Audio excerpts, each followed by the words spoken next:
and welcome to the ARCS APA workshop. Thank you for clicking on this video. Today we will be going over what APA format is and how we can write in it. Starting off with our agenda for our workshop today. Firstly, we will review what APA is. Then we will go over formatting and guides to help you format. We will then look at how to research to find sources. Additionally, we will discuss how to cite sources both in text and on the reference page. As well, we will go over paraphrasing tips and resources. We will also be looking at how we can apply APA to our discussion posts. And we will end with our key takeaways from the workshop. First, what is APA? Well, APA stands for the American Psychological Association. It was developed by social and behavioral scientists to help writers achieve clear, precise, and inclusive writing. APA codifies the many components of scientific writing to increase the ease of reading comprehension. We are currently on the 7th edition of the APA manual, which was released in 2019. Now let's discuss formatting in APA 7 style. Additionally, you should check with your professor regarding their formatting expectations. Looking at general APA 7 format. Your paper should be standard paper size, which is 8.5 inches by 11 inches. Additionally, your paper should include 1-inch margins all the way around. The paper should also be double-spaced throughout. The formatting order for an APA paper is as follows: the cover page, then the abstract if required by your professor, the body of the paper, and then the reference page. Additionally, throughout the paper, there should be a consistent font. Here are some of the font options for APA 7. Now let's dive deeper into formatting, starting with the cover page. The cover page includes a running heading, if applicable, and a page number. The running heading is a shortened version of the title. It is written in all capital letters and is flushed to the left side. A running heading is not necessary for non-published works under APA 7. However, it is always best to check with your professor to see if they would like you to include one.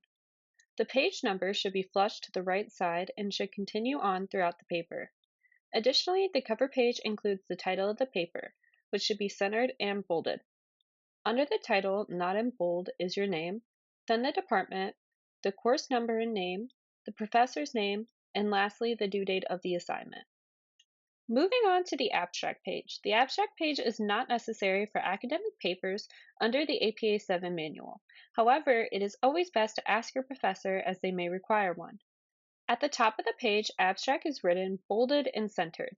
Under that is the actual abstract, which provides a short summary/description of the paper.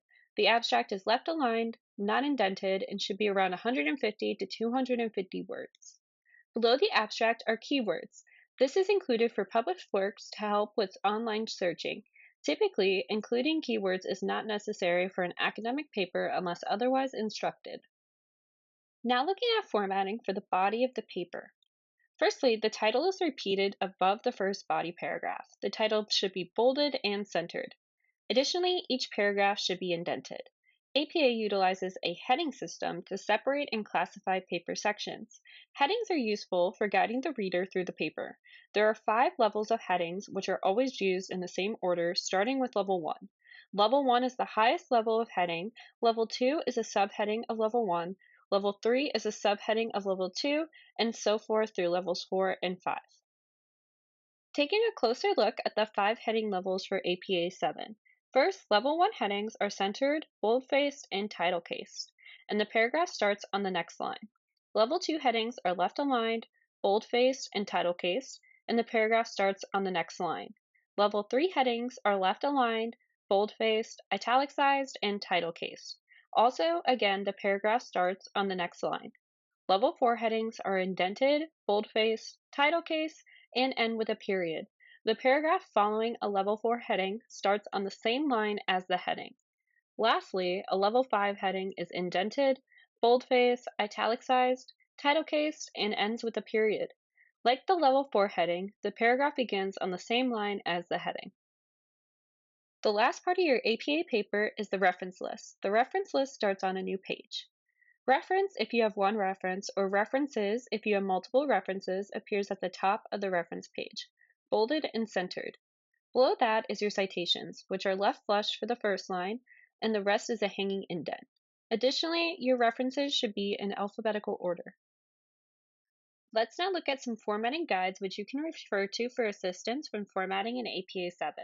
Some excellent formatting guides include the USF Library webpage, the Academic Writer Tutorial, the Lewis University APA Style Guide, the University of Wisconsin Whitewater APA Writing Guide, Purdue OWL, and Google Docs Tips APA Formatting Guide. All the links to these sources are available on a document which will be linked in the description of this video. So now that we have covered formatting, let's look into researching. The USF Brown Library Database is an excellent resource for finding peer-reviewed references.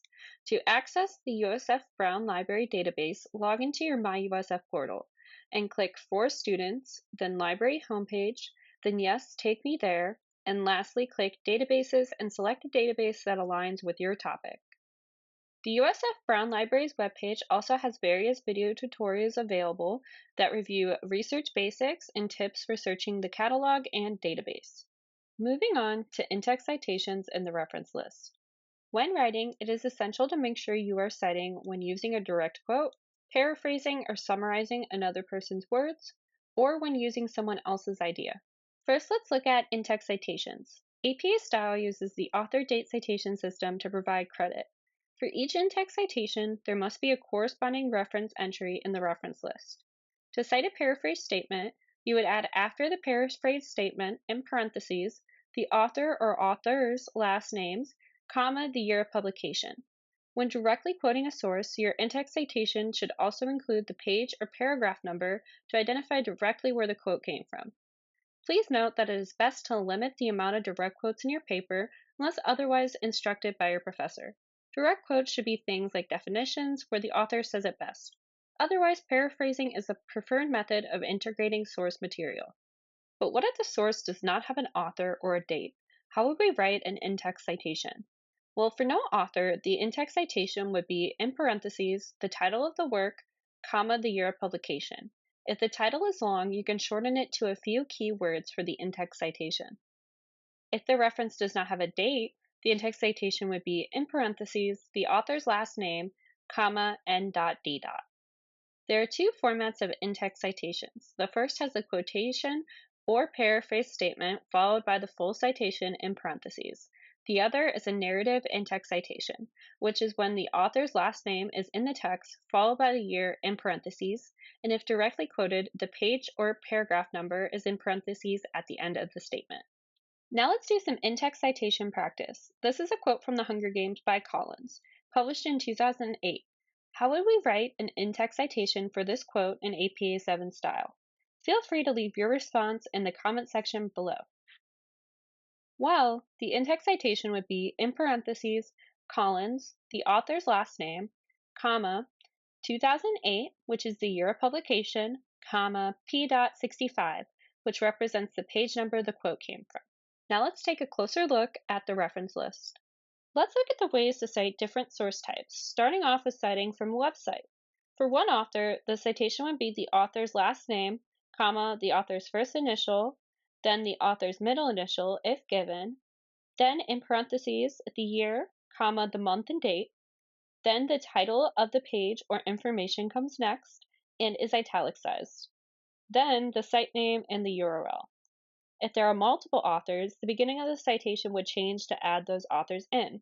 For example, for 3 authors, the beginning of the citation would be the last name of the first author, comma, their first initial and middle initial, comma, the second author's last name, comma, their first initial and middle initial, comma, the third author's last name, comma, their first initial and middle initial, followed by the date, title, site name, and URL. Moving on to citing an article in a periodical. To cite an article with one author, it would be the author's last name, comma, the author's first initial and middle initial, then in parentheses, the year of the publication, followed by the title of the article. Then in italics, the title of the periodical, comma, the volume number, then not in italics and in parentheses would be the issue number, comma, the page range, and the DOI. For multiple authors, you would just add them to the beginning of the citation in the order that they are listed. Lastly, let's look at citing books. To cite books, it is the author's last name, comma, their first initial and middle initial, then in parentheses, the year of publication, followed by the title of the work in italics, then the publisher's name and DOI if available. If the book has multiple editions, the citation adds in parentheses the edition number after the title of the book. There are various bibliography tools that can help you when building your references page. Some of these include Grammarly, Purdue OWL, MyBib, and the Brown Library Database. All of them have options to insert your source information and select APA 7th edition. However, whenever using bibliography tools, it is important to double check your citations with the APA 7 manual. Now let's look at plagiarism and paraphrasing. So what is plagiarism?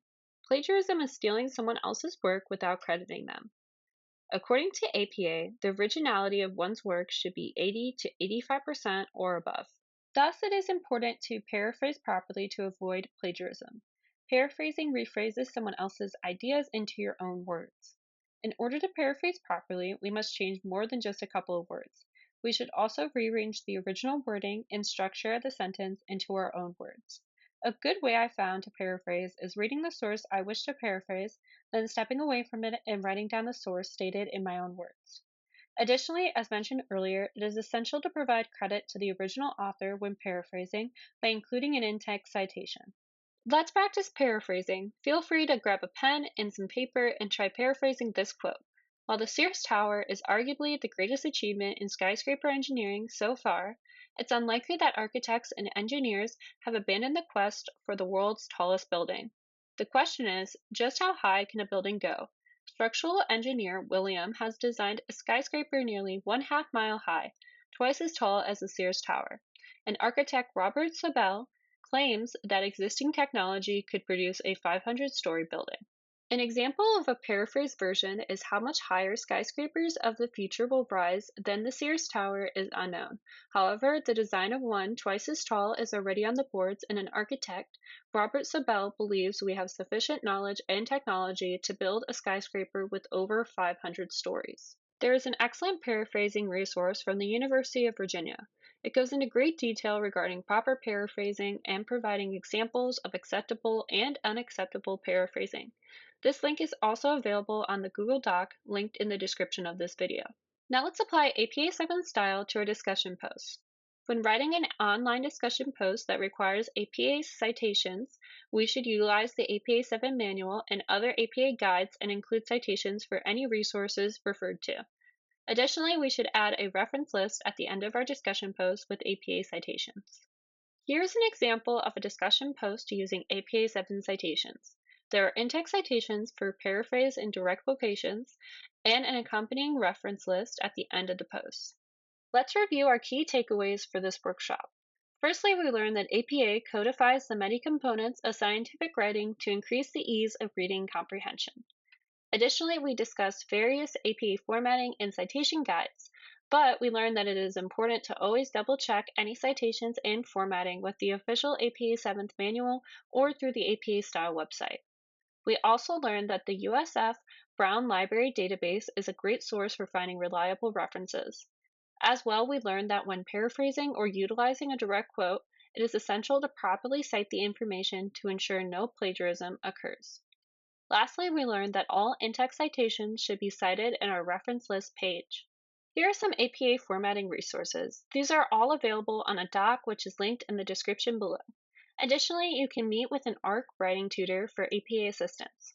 In the description below, there are links for the ARC walk-in tutoring schedule and by appointment tutoring. Thank you so much for watching. Please like, comment, share, and subscribe.